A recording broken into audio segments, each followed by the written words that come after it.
बिहार के लिए जो हो सकेगा वो करने का एक रूपरेखा तैयार किया है।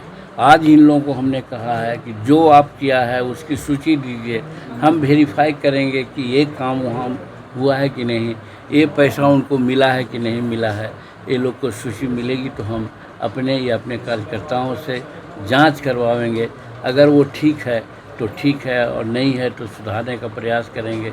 जैसे चावल बनाते हैं तो समूचे हड़िया को हम लोग नहीं टूटते हैं, एक दो चावल को देखते हैं तो देखते हैं कि सिद्ध हो जाता है।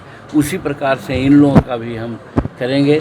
हमारे पास विभाग आया है तो हमारा प्रयास है, और प्रधानमंत्री ने खास करके कहा है कि हम अपने विजन का विभाग मांझी जी दे रहे हैं। और सही है विजन का कि जब तक गरीबों का उत्थान नहीं होगा, गरीबों को रोज़गार नहीं मिलेगा, तब तक हमारा विकास संभव नहीं है। और बिहार में खास करके जो इतना पलायन हमारे मजदूर लोग करते हैं, उसको तभी रोका जा सकता है जब घर में उनको हम रोज़गार देंगे। तो यही आज हम समीक्षा किए हैं। उसमें बहुत तरह की और बातें हैं जिसका डिटेल हम लोग ग्रहण किया है और सुधार करने के लिए उपाय किया है। सर, तेजस्वी यादव का बयान आया है कि डबल इंजन की सरकार में 9 दिन में 5 पुल ध्वस्त हुए हैं। देखिए, ये बात तो सही है, चिंता का विषय है कि पुल गिर रहे हैं। काहे पुल गिरे हैं, तो ऐसा तो लगता है कि साहब उसमें ख़राब मटेरियल लगा होगा। लेकिन आज से 15 दिन पहले या 1 महीना पहले पुल क्यों नहीं गिर रहा था, या अभी क्यों गिर रहा है? इसमें कहीं न कहीं हमको लग रहा है कि कोई साजिश तो नहीं है कि जानबूझ करके लोग सरकार को बदनाम करने के लिए इस तरह की बात करते हैं। अब 2 महीना पहले ऐसा पुल गिरने का लगातार आपने उदाहरण देखा था। एक आध पुल कभी गिरा था, उस पर कार्रवाई हो रही थी, लेकिन लगातार पुल गिर रहा है। इसका मतलब हमको लगता है कि जानबूझ करके कहीं न कहीं कोई सरकार को बदनाम करने के लिए ऐसा लोग कर रहे हैं।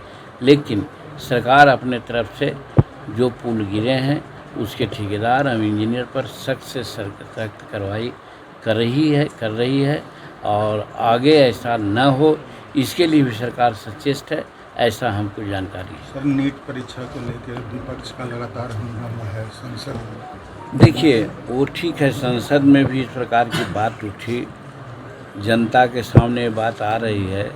मेरा कहने का मतलब सिर्फ कार्रवाई रोक देने से, हल्ला करने से या पेपरों में ये बात कह देने से तो काम नहीं चलेगा।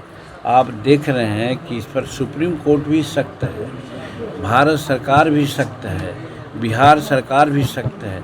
कड़ी से कड़ी कार्रवाई जो हो सकती है, आप देख रहे हैं कि कितनी गिरफ्तारियां हो रही हैं, कहाँ कहाँ रेड हो रहा है, सारी बात कब्जे में आने जा रहा है, सारा चीज़ का उद्भेदन हो जा रहा है। और सरकार इसमें न किसी को बचाने की स्थिति में है, न किसी को फंसाने की स्थिति में है। जो उचित कार्रवाई है सरकार कर रही है। आगे इस प्रकार की गड़बड़ी न हो, इसका पुख्ता इंतजाम सरकार कर रही है। सर, ये स्क्वायर बोर्ड की बात कही जो दक्षिण में काफ़ी प्रचलित है, तो हमारे बिहार में भी उसे करेंगे। इसीलिए तो मैं कहा कि जब हमारे नॉलेज में बात आई, शायद क्वायर बोर्ड की बात पहले आप लोग भी नहीं जानते होंगे, हम भी नहीं जानते थे। बहुत उपयोगी उद्योग है, हर जगह उसको लगाया जा सकता है, और बिहार में भी उसका जो कारोबार का है उसको हम लोग लगाएंगे, चाहे गया हो, पटना हो, और सब जगहों में है। क्योंकि सब जगह नारियल का फल और डाब का पानी लोग पीते हैं, इसलिए सब जगह क्वायर मिल जाता है। इसलिए उसको प्रोसेस करने के लिए, जैसे गांव घर में आप देखते हैं या स्टेशन में देखते हैं कि कचरा, प्लास्टिक, शीशा लोग जमा करने वाले कुछ मजदूर लोग घूमते रहते हैं, उसी प्रकार से ये क्वायर को भी प्राप्त करने का, कलेक्शन करने का इंतज़ाम करावेंगे, और प्रोसेस करने के लिए जो उसका मैकेनिज़्म होता है उसको तैयार करावेंगे, जिससे एक तरफ हमको अच्छा से अच्छा सूती वस्त्र मिल सकेंगे, दूसरा उससे खाद जो में फर्टिलाइज़र है वो मिल सकेगा, और उससे हमारे लोगों को नियोजन भी मिलेगा। ये इंतज़ाम हम करने जा रहे हैं। बहुत जाइए।